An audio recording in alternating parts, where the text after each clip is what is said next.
when you have this thing called empowerment, you have this thing called brain. Okay, so self empowered woman, man, or they, at this point in our years, 2024, they will either know that there's no evil or they will not. I'm just going to say it like that because I've been trying to record this episode.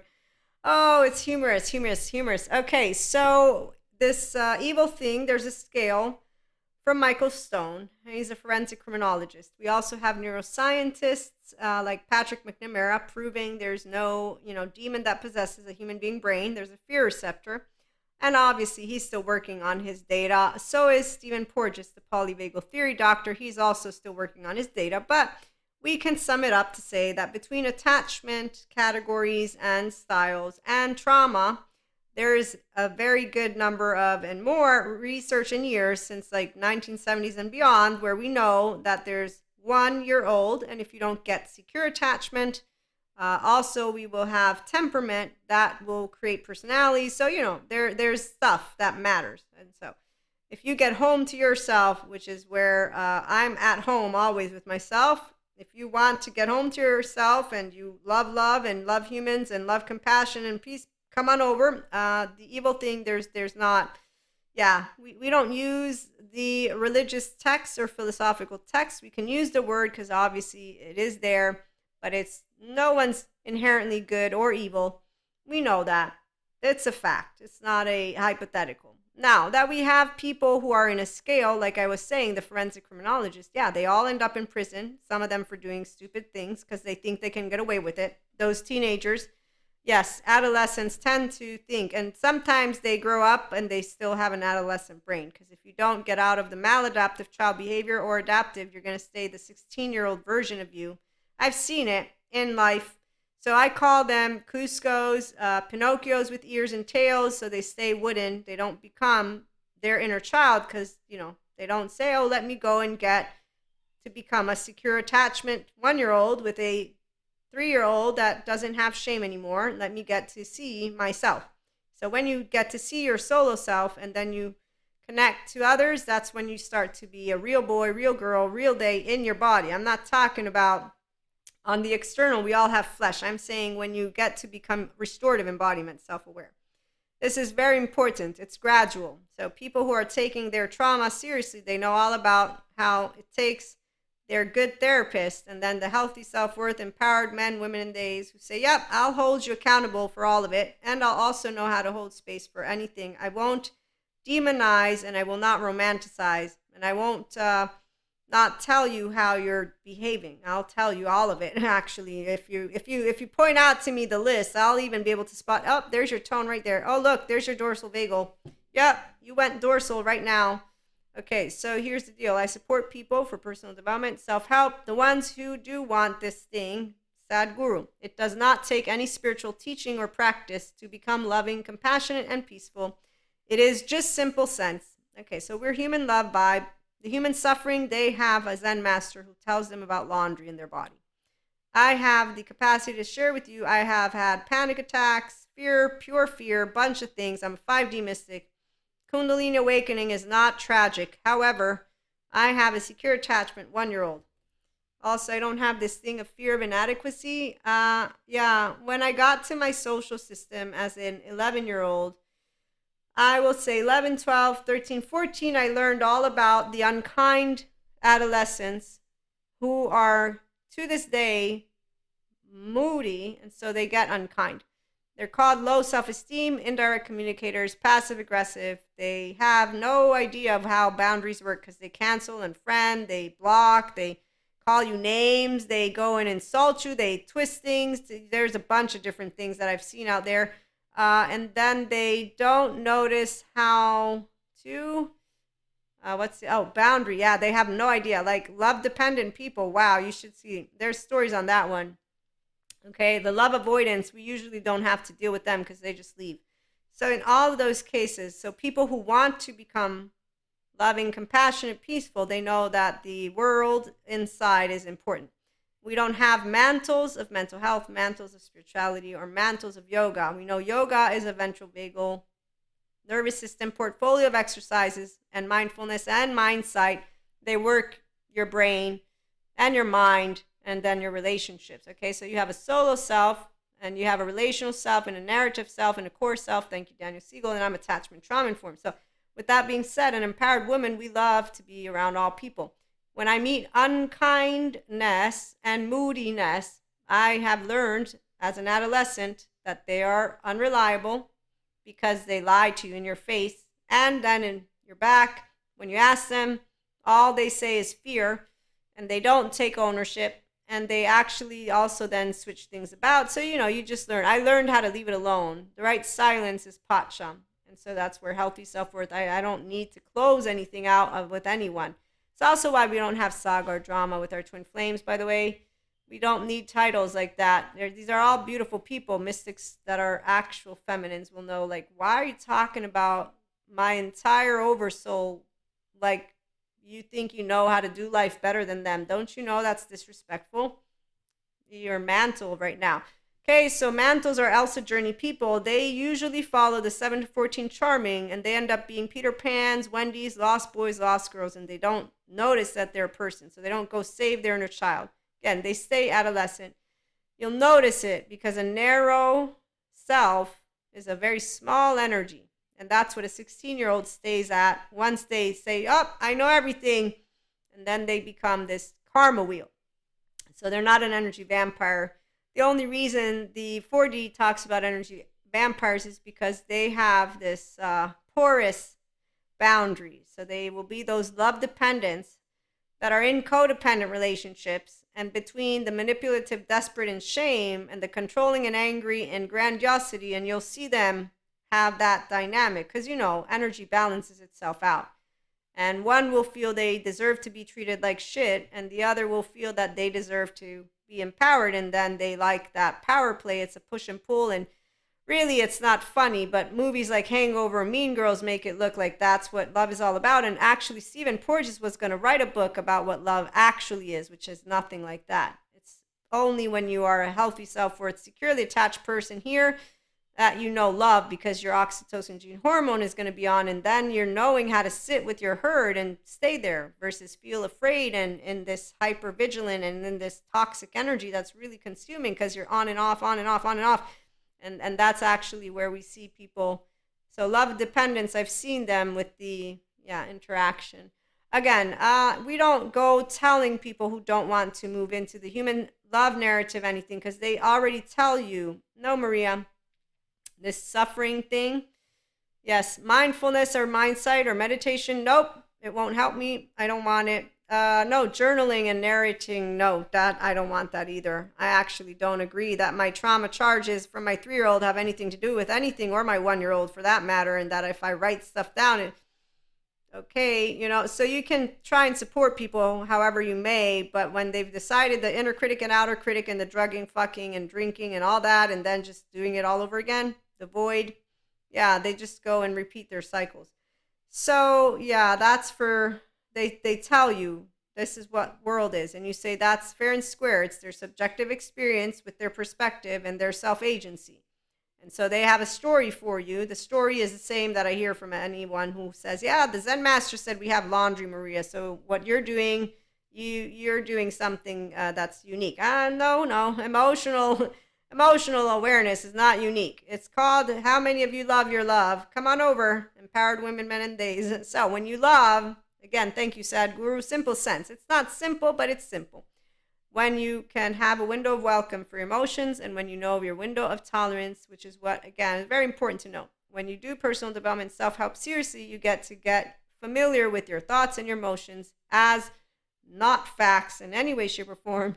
And that's why you create a beautiful depth. And that's where you move from having a 0-1-year-old that doesn't have your grown up there to you instead being there, which is your prefrontal cortex. And it's really fun to be able to share. Anyone can move into the Enlightenment Soul Age group. You don't need yoga, but yoga supports your ventral vagal nervous system. Okay, it's a portfolio of exercises. But again, remembering that trauma charges and memory are very, very important. So we want to make sure that we have a good relationship with those 6 basic and human emotions, and with human beings overall, and with the attachment trauma information, because some people they like to think that there's a lack of imagination for evil. Apparently, they don't know about, again, forensic criminologists, and that evil are all people who need a good therapist, and that we have laws in place that are allowing us to, hopefully in the prisons as well, get good therapists so that we can support people to get to their inner and outer well-being. So, wanting to define human beings as inherently good or evil is only for those who are not intellectually or emotionally intelligent. If you're intellectually and emotionally intelligent, then you will have learned about data that is factual and that is still building, but that is pretty solid.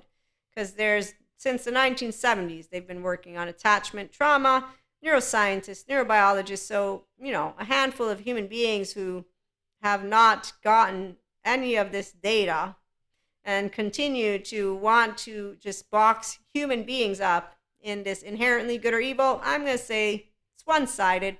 And usually, in fact, you'll notice because they have a group.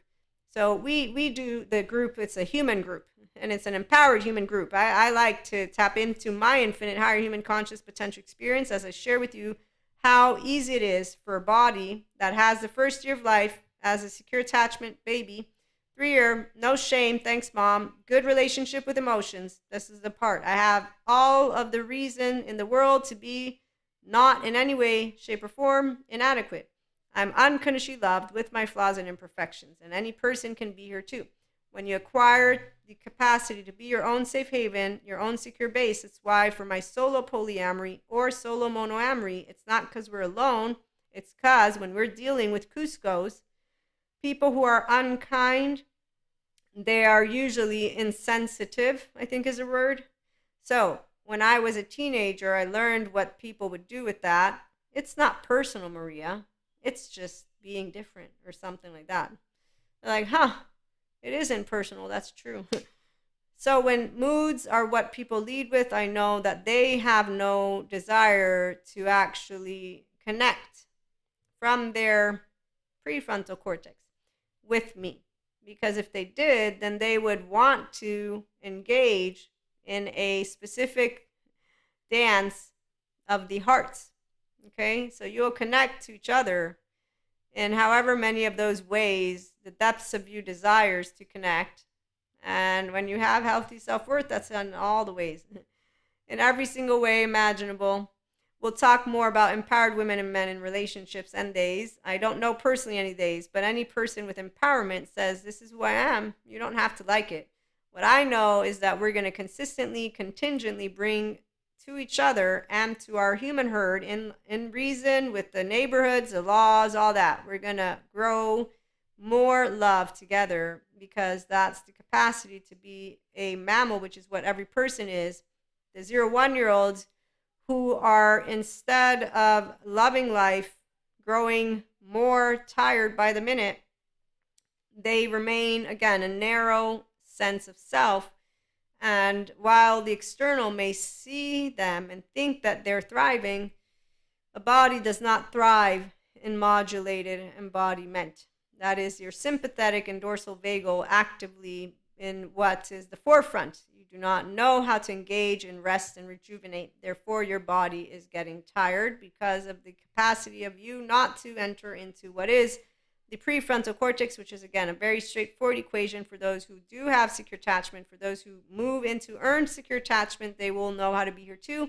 And there's a disengaging from inner critic and outer critic, and then fucking, drinking, drugging, and whatever self-soothing negative mechanism, and, going and withdrawing and doing it all over again. So no need for any person to continue the human suffering love narrative. If they want, they join the human love narrative, and then we all together get to support every person. We do not demonize or romanticize any of the mental health group.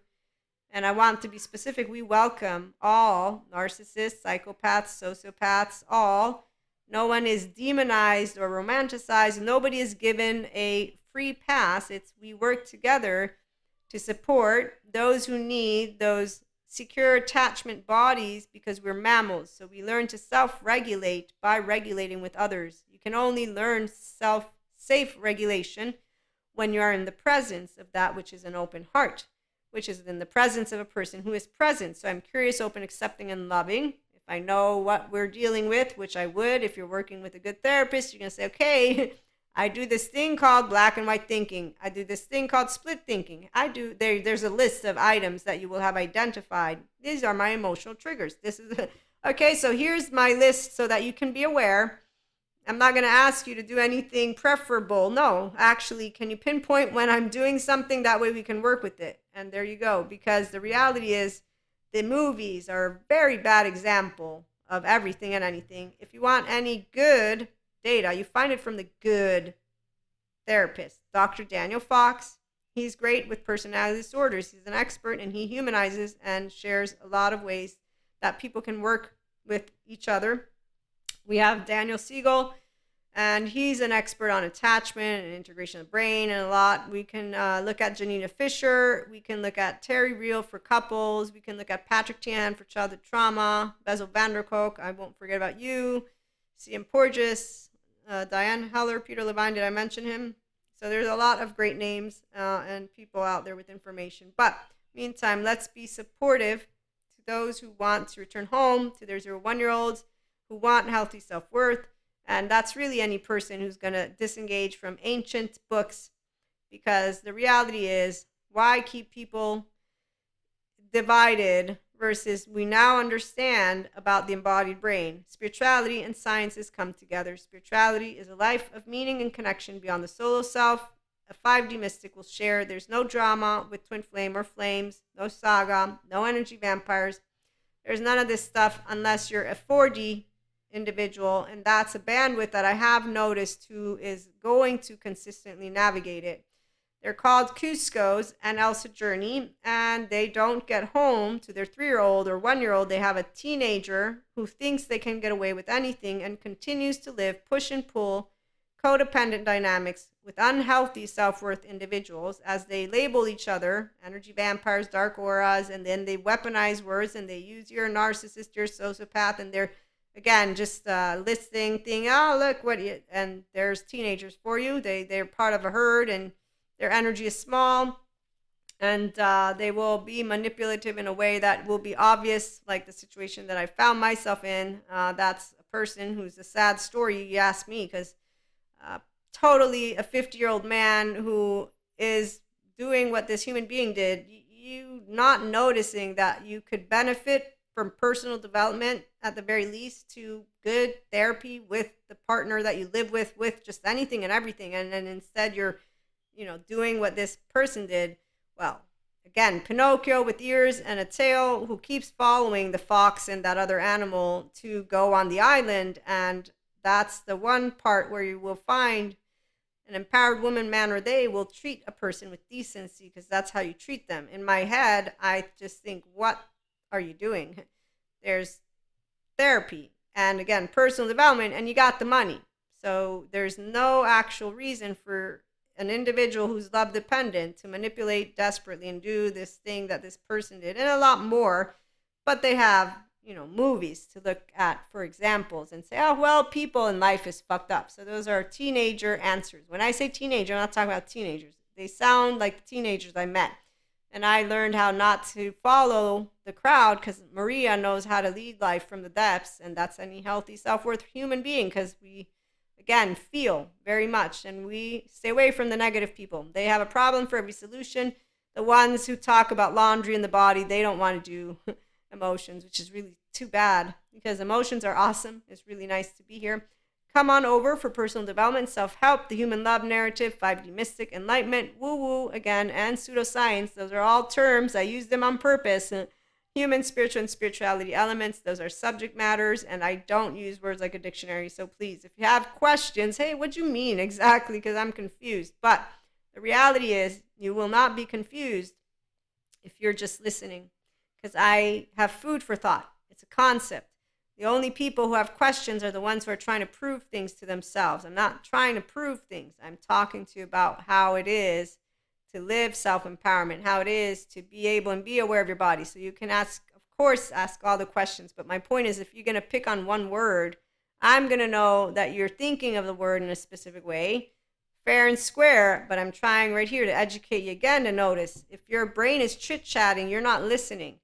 If your body's doing I like or don't like, you're not listening.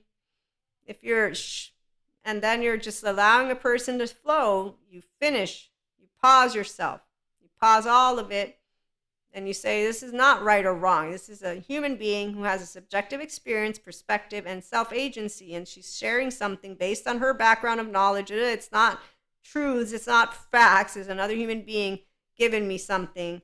I'm here listening to something. Let me listen, and that's how you listen. And then if you're curious, that's how you expand. If you need to prove you're right, then you are a teenager like anybody else who's interrupted me before, who's wanting to tell me.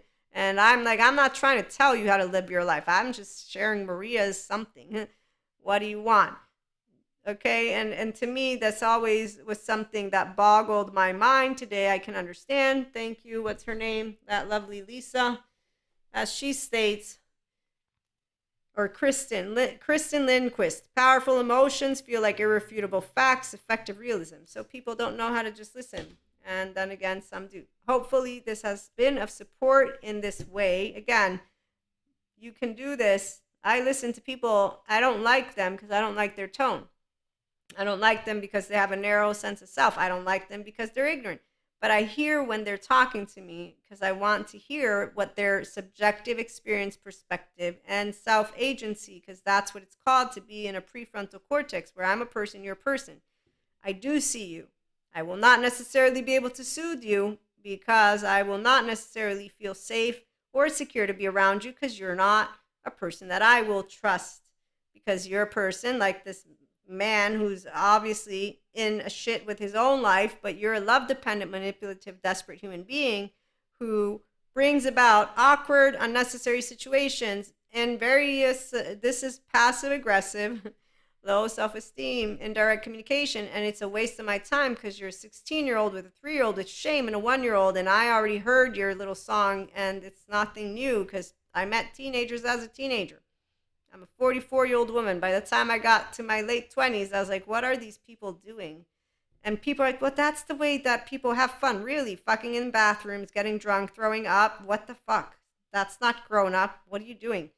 Now I know of it as people hiding their shame cycle. That doesn't make it any better. I'm like, okay, you know what? I'm going to be smart and serious if it means that I get to share what inner and outer well-being. It's moderation.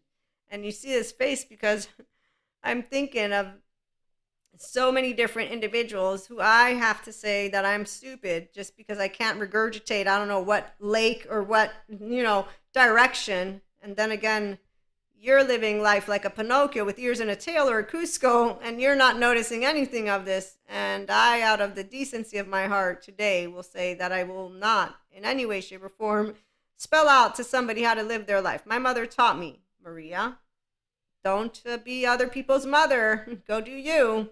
Who does for themselves does for three. It's an Italian saying.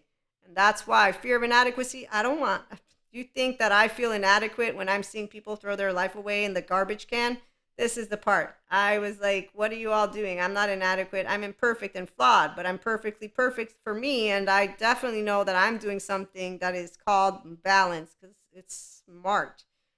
And I don't understand how grown-ups can grow up and think movies like Hangover or Mean Girls are funny in any way, shape, or form. And when we go out, to think that that's actually the way. So anyways, I got sidetracked a little bit, but that's food for thought as well. So yeah, moderation. You can enjoy everything consciously. And when you're moderate, it's because you know balance, neutrality, and duality. And it's not absence of. No, it's called I have my thoughts and emotions and they're empowered. I get to be a whole 3-year-old heart, 1-year-old heart, and have attachment trauma information to help anybody who wants to get home to their first 3 years of life. If we need extra support, we get it, because I do bring mysticism with holistic practices as well, okay? And I'm attachment trauma informed, but I'm not the neuroscience person. So I always have my neuroscience, neurobiology, good therapists on call in case I will ever need them for our one-to-one mentorships and or our masterclass groups, because I'm getting all that stuff prepared. And by the way, we have Ask Maria. That's on the audio podcast for now, but eventually we'll have it on YouTube once we get to 1K. So thank you for stopping by. Share, like, subscribe. Have a good one.